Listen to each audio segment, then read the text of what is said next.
दोस्तों, ऐतिहासिक धरोहरें time machine की तरह होती हैं, जहां खड़े होकर कल्पना के झरोखे से अतीत में झांकने पर सोच की नई परतें खुलती हैं और समझ के विविध आयाम नजर आते हैं। विवादित इतिहास के तथ्यों पर मौलिक चिंतन के लिए मजबूर करते हैं। दोस्तों, फतेहपुर सीकरी किला भी एक ऐसी ही टाइम मशीन है।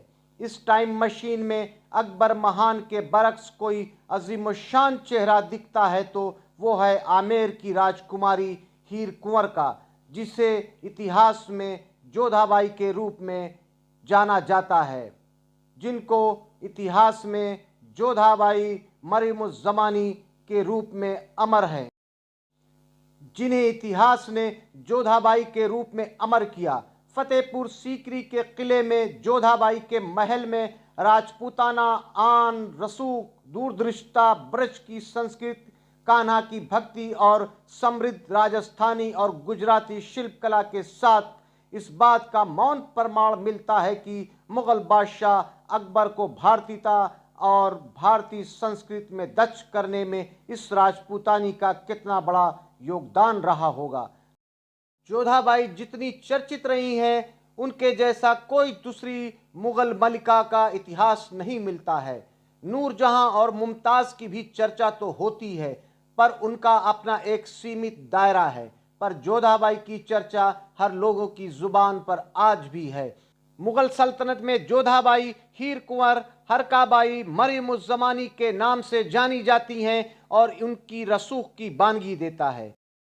फतेहपुर सीकरी के किले में मौजूद जोधाबाई का महल अकबर को महानता का गुर सिखाने और मुगल सल्तनत को भारत में सर्वधर्म समभाव के मंत्र से स्वीकार बनाने जिस महिला का सबसे ज्यादा योगदान रहा है वो जोधाबाई ही थी। दोस्तों, मैं आपको जोधाबाई का महल दिखाता हूं। जोधाबाई का महल शानदार एक 2 मंजिला इमारत है, जिसका मुख्य दरवाजा दक्षिण की ओर खुलता है।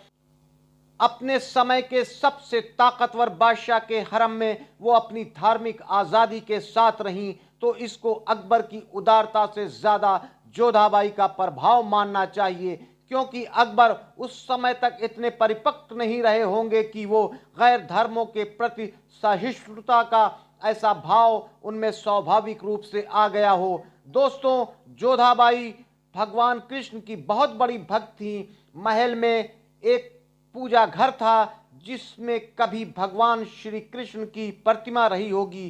पूजा घर की बनावट से ऐसा महसूस होता है कि पूजा घर में कृष्ण लीलाओं के चित्र मिलते हैं। दोस्तों, वेजिटेबल कलर से तैयार की गई तस्वीरें वक्त के साथ धीरे धीरे धुंधली पड़ गई हैं, लेकिन आज भी इस महल में पूरी तरह से हिंदू स्थापत्य कला का प्रभाव नजर आता है।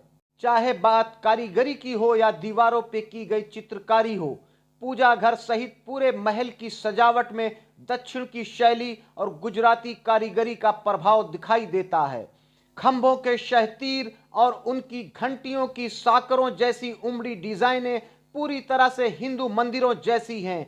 खास बात यह है कि यह अकेला ऐसा महल है जिसमें मुल्तान से लाई गई नीली टाइलों का इस्तेमाल किया गया है। यूं तो फतेहपुर सीकरी के किले में हिंदू ही नहीं और भी मजहबों के प्रतीकों को खूब इस्तेमाल किया गया है, लेकिन जोधाबाई के महल में इसका चरम दिखता है। महल में आज भी जोधाबाई का वो पूजा घर मौजूद है जहां जोधा कृष्ण भक्ति में लीन होती थी। यहीं भगवान कृष्ण का गाय चराते ग्वाले के रूप में चित्र भी मौजूद है। विशाल आंगन में वो स्थान जहां तुलसी का पौधा था आज भी पूरी गरिमा के साथ पाकीज़गी के भाव जागृत करता है।